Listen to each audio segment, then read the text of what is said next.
বিয়ের দিন অনুষ্ঠান শেষ হতেই বর হঠাৎ তার ওপর তরবারি তাক করে দাঁড়ায়। মেয়েটি ভয়ে সেখানেই অজ্ঞান হয়ে পড়ে যায়। আসলে মেয়েটি ছিল একজন আধুনিক কলেজ ছাত্রী, যে ভুলবশত সময় ভ্রমণ করে অতীতে চলে গিয়েছিল। সে ভুল করে একটি পবিত্র আগুন জ্বালিয়ে ফেলে, আর সবাই তাকে স্বর্গীয় বার্তাবাহক বলে ধরে নেয়। কিন্তু বরটি তাকে মিথ্যেবাদী মনে করে। সে দাবি করে যে মেয়েটি যেন 3 দিনের মধ্যে বৃষ্টি নামায়, অন্যথায় তার শিরচ্ছেদ করা হবে। মেয়েটি মনে করে এসব স্বপ্ন, কিন্তু যখন তার ঘুম ভাঙে তখন দাসীরা তাকে সাজানোর জন্য টানতে থাকে। তার আর কোনো উপায় থাকে না, তাই তাকে এই নাটক চালিয়ে যেতে হয়। লোকটি বারবার পরীক্ষা করার চেষ্টা করে যে মেয়েটি মার্শাল আর্ট জানে কিনা, এমনকি সে তার দিকে চপস্টিক ছুঁড়ে মারে। মেয়েটি ভাগ্যক্রমে রক্ষা পায়, কারণ তার রাতের বেলা চোখে কম দেখার সমস্যা ছিল, অন্যথায় সে ধরা পড়ে যেত। লোকটি তখনই থামে যখন সে দেখে যে মেয়েটি একটি টুলের দিকে পড়ে যেতে চলেছে।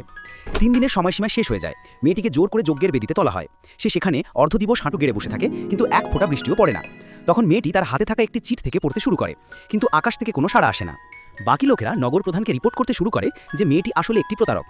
কিন্তু সেই লোকটি যে সবসময় তাকে সন্দেহ করত, এবার সে নগর প্রধানের কাছে অর্ধেক আগরবাতির সময়কাল পর্যন্ত সময় চায়।